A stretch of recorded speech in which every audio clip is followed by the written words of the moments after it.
गुप्ता को इस गद्दी के आशीर्वाद की जरूरत है। पान समाज के एक एक घर को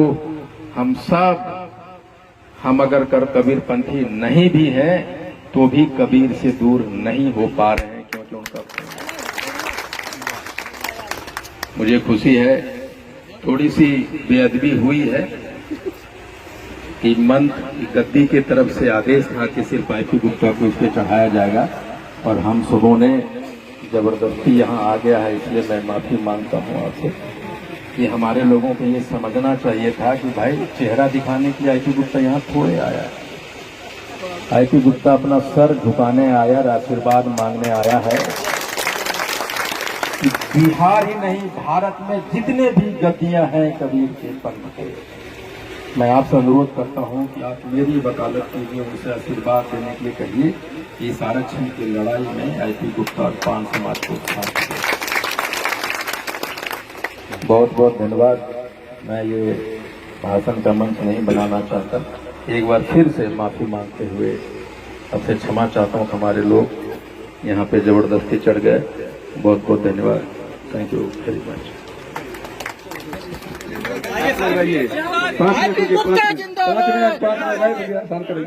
बोलिए सदगुरुदेव की जय। आज हमारे नेताजी आज जिस विषय पर हम लोगों को चर्चा देने के लिए आए हैं, पूरे भारतवर्ष में 6,743 जाति है। कितना? 6,743 जाति।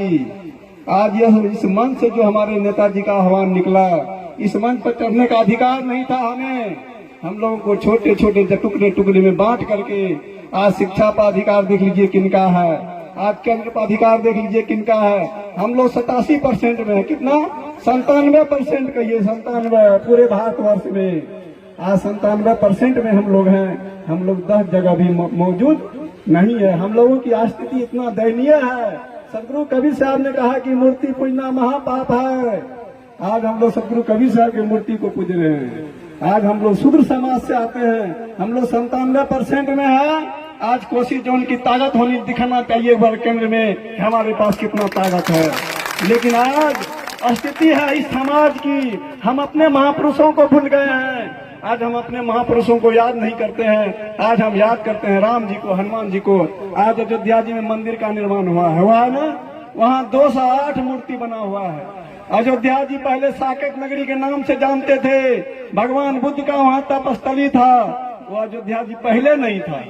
अब तो बुद्धिजीवी लोग आया है, धरती पर हम लोगों को पीछे धकेल दिया है। हम लोगों को छोटा जाति में क्यों बांटा? सदगुरु कबीर साहब ने कहा जाति न पूछो साधु की, पूछ लीजिए ज्ञान। हम लोग कोई जाति नहीं है, हम लोग भी मनुष्य हैं। बड़े लोगों ने जिस जगह से पैदा लिया है, जिस खून से पैदा लिया है, उसको भी आने का वही रास्ता है, हमें भी आने का वही रास्ता, जाने का वही रास्ता। तो हो गया फॉरवर्ड, 1 नंबर का जाति। और हम हो गए शूद्र कुल में, छोटे जाति के वर्ग के लोग। हमारा वो अलग है क्या? हमारा जन्मने का रास्ता अलग है क्या? हमारा जाने का रास्ता अलग है क्या? आज हम लोग कम बुद्धि के चलते, आज हम लोगों के पास में विवेक नहीं है। इसी विवेक के चलते आज हम लोगों में सामाजिक भावना गलत हो गया। भाई में प्रेम नहीं है, आपस में प्रेम नहीं है। कई दलों में हमको बांटा गया। आज हम लोगों का आरक्षण छीना गया। आप लोगों को पता नहीं चलेगा कि आरक्षण क्या है। जिसको आरक्षण है 50 नंबर रहेगा, उसको किसी विषय में उसका बेटा मास्टर डॉक्टर बनेगा। आज आपका बेटा को 100 का 100 नंबर लाना पड़ेगा, तब मास्टर डॉक्टर चपरासी का नौकरी होगा। ध्यान से सुन लीजिए, आरक्षण का पता सबको नहीं है। OBC ST के पता किसको है? पूछिए, किसी को नहीं है। आप लोगों को क्या दिया गया? लिखित रूप में हमारा नाम काट करके इस पन्ने से हटाया गया है। आज भगवान राम को पूजवाना चाहता है। आज सदगुरु कबीर साहब, रेदास, डॉक्टर भीमराव अम्बेडकर का कहीं मंच लगता है क्या? डॉक्टर भीमराव अम्बेडकर का, उसका जयंती के नाम पर डॉक्टर भीमराव अम्बेडकर ने कहा था कि इस देश के पढ़े लिखे लोगों ने मुझे धोखा दिया है, समाज के लिए लड़ा। लेकिन आज हम अपने महापुरुषों को भूल गए हैं। जिस महापुरुषों ने देश का कोई कल्याण नहीं किया है, उस महापुरुष का हम आदर करते हैं। हमारे IP गुप्ता जी ऐसे समाज सेवी नेता, कहिए कि हमारे इस गुरुकुल में एक भगवान बनकर के आज आया है इस समाज को बचाने के लिए। आज हम लोग इनका कदर नहीं करेंगे, इनका आदर नहीं करेंगे, यह समाज का धरोहर नहीं होगा। बड़ा बड़ा उदार हृदय से इस मंच से चढ़ करके आज भाषण हो रहा है। हम लोगों को एक जगह बैठने का मौका, एक जगह खाने का मौका, आज हम लोग छोटा छोटा जाति में बांट करके एक जगह बैठने का हम लोग को अभी स्वाभिमान नहीं था। आज सदगुरु कबीर साहब का देन है, संत रविदास का देन है, और पूरे भारतवर्ष के ये महान नेता शूद्रकुल में डॉक्टर भीमराव अम्बेडकर आज हम लोग चोला पहन कर हमारे सरनाम में बाबा साहब को जुड़ा है, लेकिन Baba Saheb doctor Bhimrao Ambedkar coat tie में पूरे भारतवर्ष में बाबा कहलाया। आज उन्हीं के अधिकार पर, उन्हीं के बताए हुए नियम पर पूरे भारतवर्ष का शासन चल रहा है।